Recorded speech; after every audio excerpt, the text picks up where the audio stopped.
prophecy is true. Bois le jus de nectar de cocktail de fruits. Bonjour, bonsoir à tous et à toutes, et bienvenue dans Jus de Ciné, l'émission qui parle de cinéma de façon plus ou moins rapide et agréable, qui se consomme comme un jus de fruits. Je suis ravi de vous retrouver aujourd'hui pour le 21e numéro de Jus de Ciné, un numéro qui a mis du temps à arriver, et un numéro qui n'est au final pas ce qui était prévu. C'est vrai que normalement je devais être avec Marie, on avait fait un vice-versa, tout ça, on avait déjà tout enregistré, sauf que ça a foiré, je me suis trompé de micro au moment de l'enregistrement, donc du coup, la galère.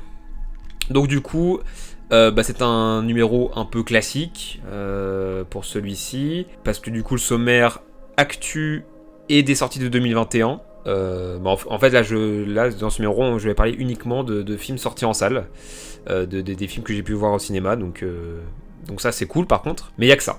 Du coup, il n'y a que ça pour ce numéro, et du coup le vice-versa et les autres films qu'on avait prévus sont reportés pour le numéro suivant. Tant pis. Voilà. je peux pas vous dire mieux. C'est comme ça.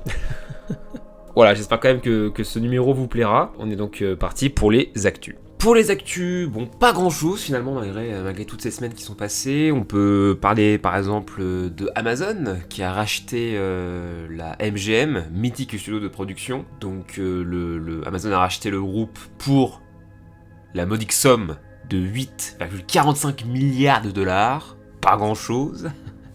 Non, bien sûr, c'est colossal évidemment. Du coup, la plateforme de SVOD Prime Video, avec cet achat, entend bien concurrencer Netflix et Disney+, avec un catalogue de poids, puisque du coup, avec cet achat, ils vont pouvoir acquérir des franchises comme James Bond, Robocop ou encore Rocky. Du coup, ouais, voilà, après, c'est... Est-ce que, bon, alors après, voilà, il y aura toujours des sceptiques, il y aura toujours des gens qui seront un peu paniqués, en mode qu'un seul studio et une grosse partie de l'industrie cinématographique, ça peut faire peur, parce que du coup, ça peut... Ça enlève des points de vue, ça enlève une multiplicité de possibilités selon les studios. Bon, ça, effectivement, ça peut faire peur. Encore une fois, il peut y avoir... Alors, il n'y a aucune... Par exemple, le prochain James Bond... C'est notamment ça qui est un peu sur la table en mode est-ce qu'il va sortir au cinéma. Apparemment, il va sortir en salle. Après, voilà, peut-être que ça va encore pouvoir bousculer la chronologie des médias, notamment en France. Et peut-être que les films arriveront sur une plateforme bien plus tôt que ça ne l'est aujourd'hui, après leur sortie en salle. Mais en tout cas, bon, ne serait-ce que pour le nouveau James Bond, donc Mourir peut attendre, normalement il sortira bien en salle, donc cet achat ne change rien à ça. Et normalement, ils vont laisser les films sortir en salle, les prochaines productions... qui étaient sous la houlette de la MGM, ils vont les sortir en salle normalement, mais peut-être qu'ils vont par contre, avec un compromis du coup, vouloir qu'ils arrivent sur la plateforme bien plus tôt que les 3 ans actuels pour la chronologie média. Mais attention, la chronologie média est vraiment en train d'être discutée de plus en plus. Et j'ai cru voir notamment que ça pouvait descendre jusqu'à 2 ans, cette fameuse intervalle entre la sortie en salle et la sortie du film sur une plateforme de SVOD type Netflix, Prime Video, etc. Bon, ça c'est une news qui date d'un petit moment, mais bon, il faut quand même en parler, parce que, bon, évidemment, le 19... c'était le 19 mai, c'est ça ? Je revérifie, j'ai un doute. C'était le 19 mai que les salles de cinéma ont réouvertes, et il y a eu 2 millions d'entrées pour la première semaine de réouverture, ce qui était assez colossal, étant donné que quand ça avait réouvert le 19 mai, les jauges étaient à 35%.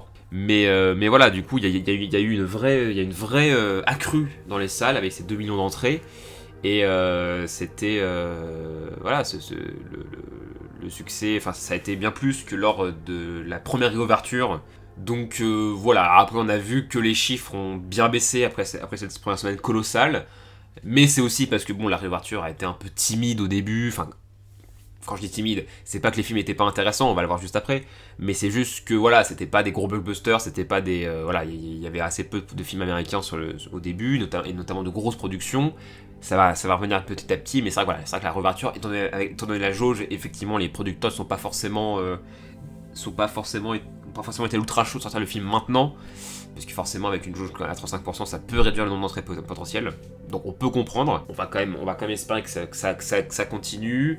Là actuellement on est à 65% de jauge, les confiseries sont à nouveau achetable, si on peut, et consommable dans le ciné. Donc voilà, faut pas, voilà, je suis plutôt confiant, parce qu'il y a plein de gros films qui arrivent les semaines suivantes, là, donc je suis plutôt confiant. J'ai l'impression quand même qu'il y a encore une envie des gens, notamment des Français, d'aller en salle, et c'est plutôt cool.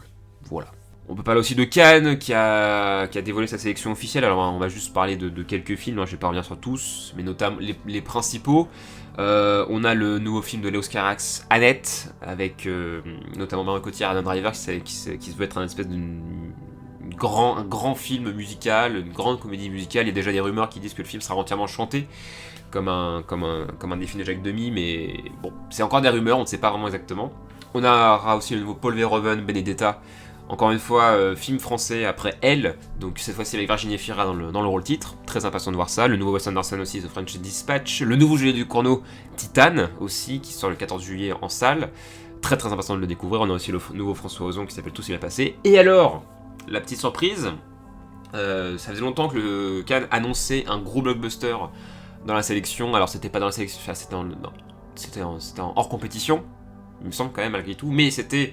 ils avaient annoncé un gros blockbuster, histoire un petit peu de s'enlever un peu cette étiquette film d'auteur chiant. Tout le monde pensait aux Dunes de Denis Villeneuve. Il s'avère qu'en fait c'est Fast and Furious 9. Ce qui est assez ce qui peut décontenancer, hein. C'est vrai qu'on n'aurait jamais cru voir un jour Fast and Furious à Cannes, mais pourquoi pas. Ce sera donc lui le blockbuster du festival. Film qui sort également le 14 juillet. Et enfin, dernière news... avant-dernière news, pardon, que j'avais trouvé, c'était Quentin Tarantino, qui a dévoilé qu'il avait peur de finir sur un mauvais film. Donc il a participé à un podcast où il disait que la plupart du temps, les derniers films de réalisateurs sont nuls. Et généralement, il s'agit de leur pire film, ajoute-t-il. Et donc, il dit qu'il se dit peut-être que je ne devrais pas faire un autre film, car je serais très heureux de raccrocher. J'ai le sentiment que le troisième acte de ma vie est l'occasion de me pencher un peu plus vers la littérature. Ce sera une belle évolution en tant que nouveau père et nouveau mari.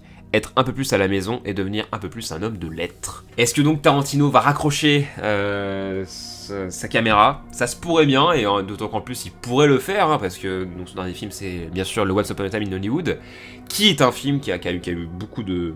qui a été très, très bien reçu, autant par le public que par la presse. Et c'est vrai que c'est un peu un espèce de film somme où il a vraiment tenu à rendre hommage à Hollywood et à même toute l'industrie cinématographique qui l'a tant inspiré.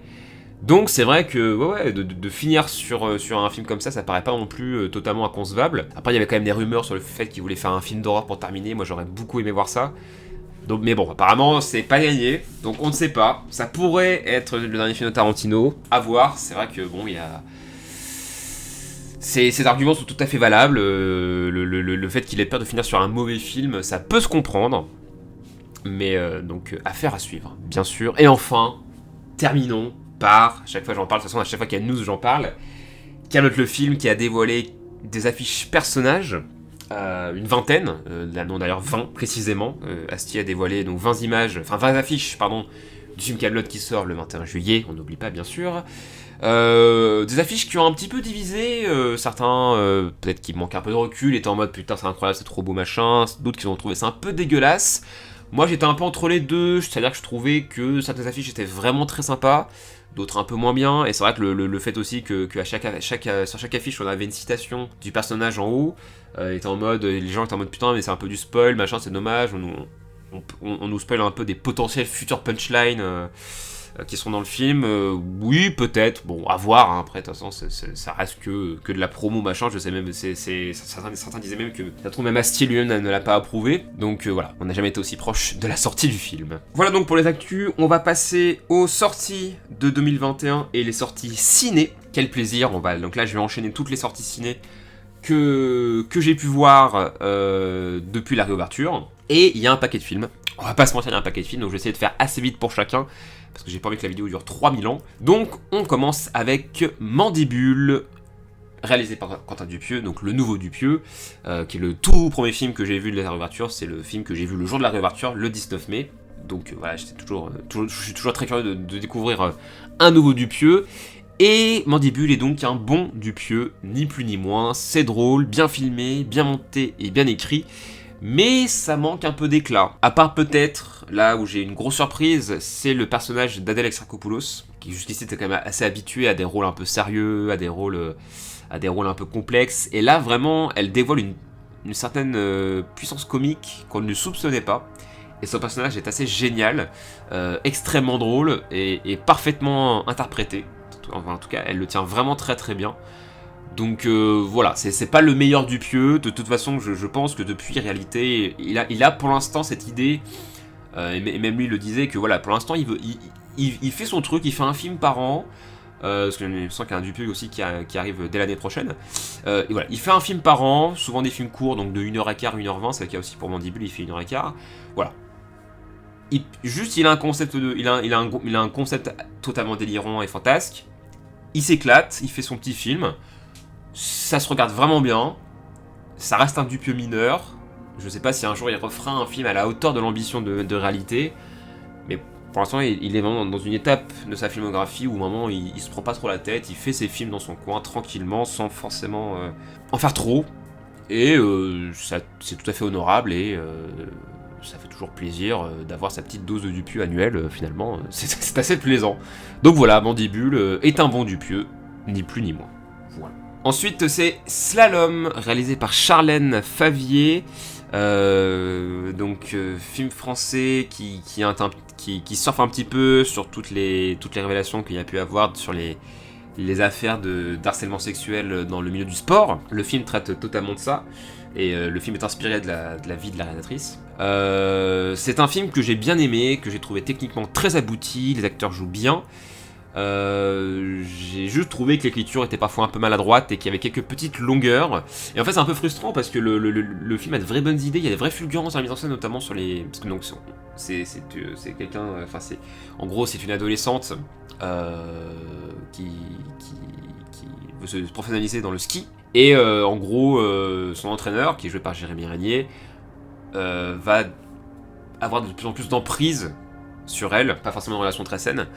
Et donc justement les scènes de ski sont très bien filmées, assez immersives et tout ça, mais le problème c'est qu'elles sont pas nombreuses et assez courtes.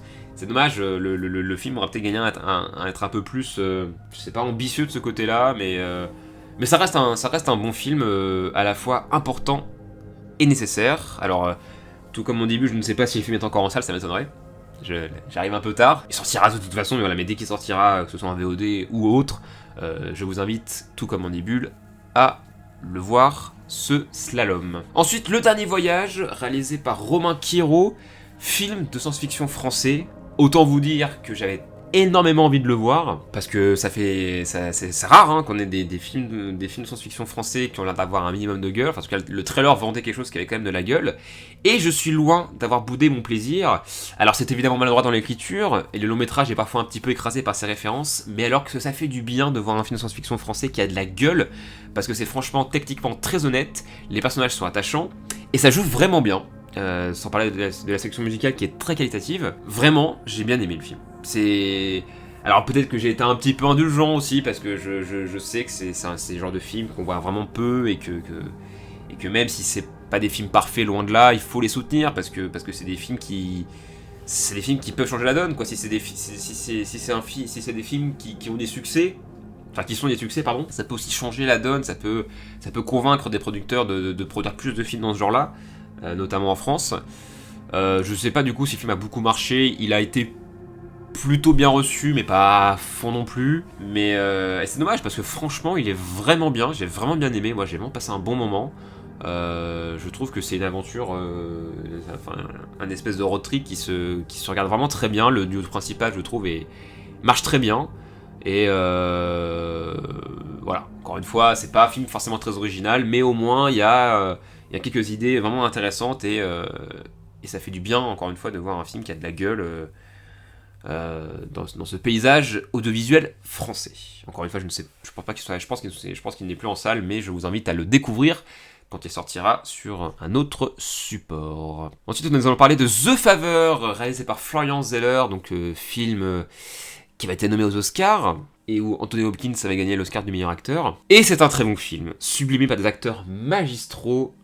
Anthony Hopkins donc, et Olivia Colman en tête, qui sont absolument bouleversants et impressionnants de justesse. En plus, c'est vraiment bien filmé, c'est-à-dire c'est un huis clos, hein, c'est quasiment un huis clos à 100%.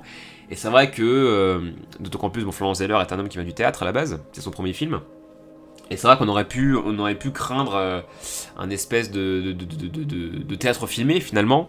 C'est souvent le cas pour les adaptations de pièces de théâtre. Mais là non. Là non, il y a suffisamment d'intelligence dans la mise en scène pour que vraiment ça aille au-delà du théâtre filmé. Et en plus, ce qui est assez génial, c'est que le long métrage n'hésite pas parfois à embrasser le fantastique pour nous délivrer une espèce de puzzle à la fois grisant et dévastateur. J'ai trouvé ça absolument génial comme idée. Vraiment voilà que le film ose s'aventurer là-dedans, a vraiment essayé d'aller plus loin que son genre de base. J'ai trouvé ça assez génial. Et non, enfin de toute façon, bon, ça tient surtout pour les acteurs, hein, on va quand même pas se mentir, mais voilà, ne serait-ce que possible pour la mise en scène, la musique et tout ça, la photographie aussi qui est très belle. C'est vraiment très réussi, clairement un des films de l'année.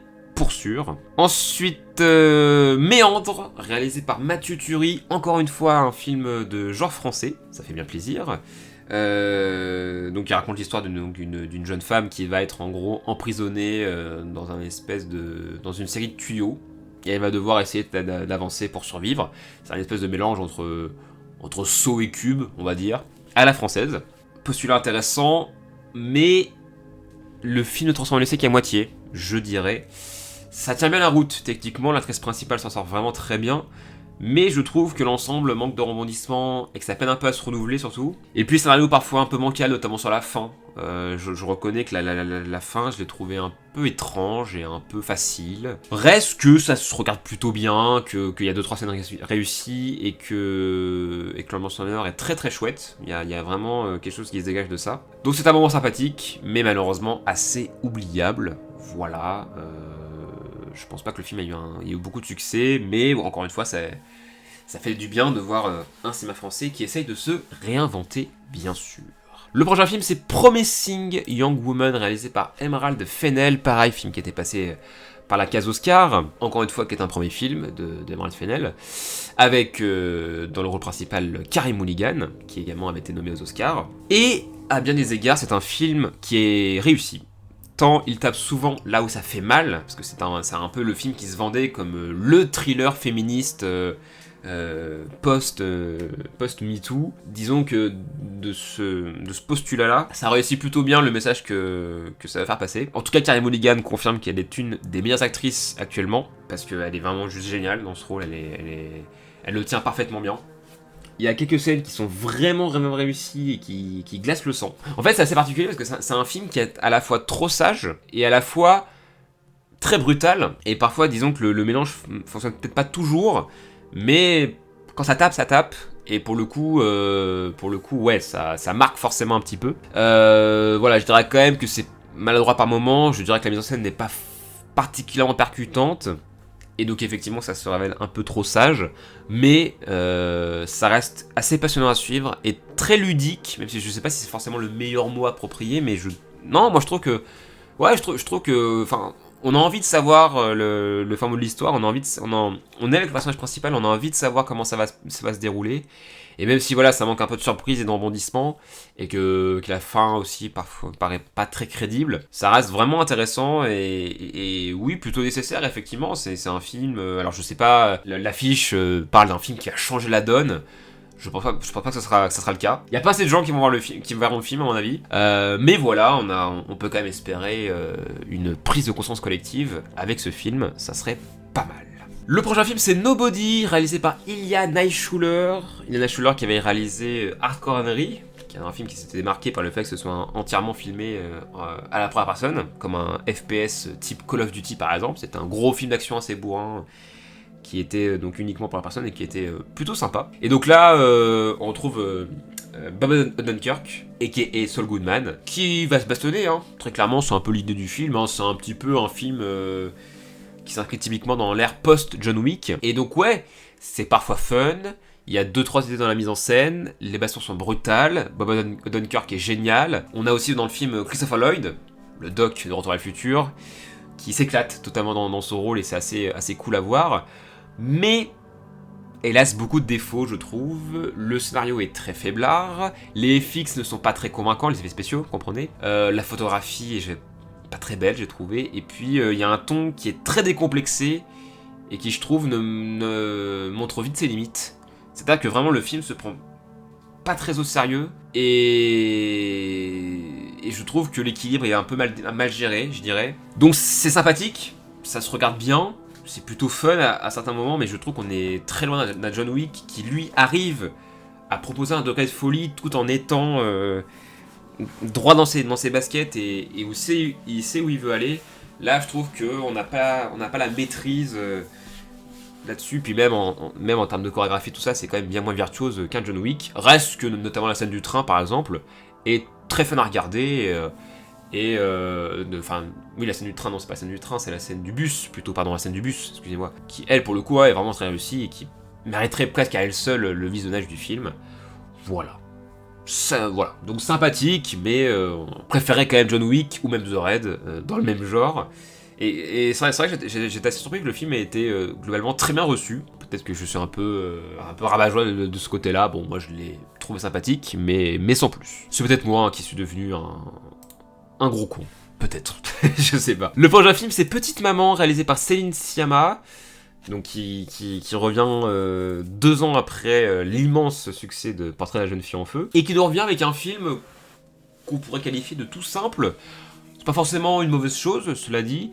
C'est pareil, c'est Astro Céline Sciamma va nous faire un peu comme Quentin Dupieux, va sortir un film par an qui va être un peu plus mineur. Mais c'est un beau film.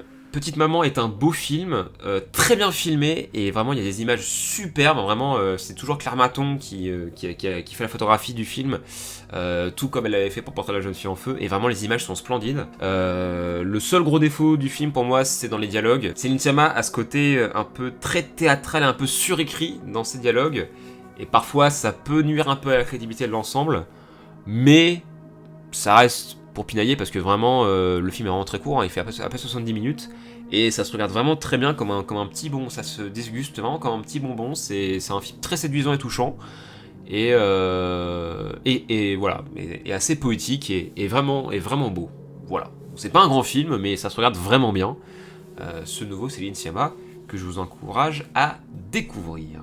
Plus que 2 films, le prochain c'est Nomadland, réalisé par Chloé Zhao. Pareil, fameux film passé aux Oscars, qui va gagner d'ailleurs l'Oscar du meilleur film et de la meilleure réalisation. Donc c'est film qui essaie de suivre des nomades, et notamment le personnage de Frances McDormand. Et c'est un bon et beau film, porté par une Frances McDormand, encore une fois impériale.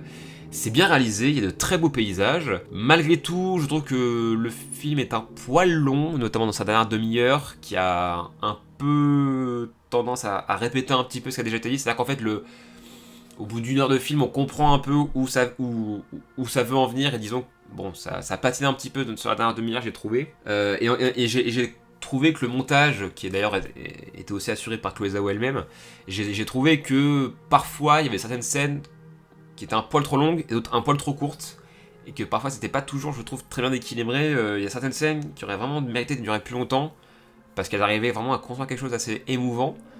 Donc voilà, je pense pas que le film mérite spécialement l'Oscar du meilleur film, mais ça reste un bon moment de cinéma, et c'est un film qui malgré tout peut vous toucher, et qui reste malgré tout plein d'humanité. Voilà, je peux pas vous dire mieux, ça dépend d'humanité.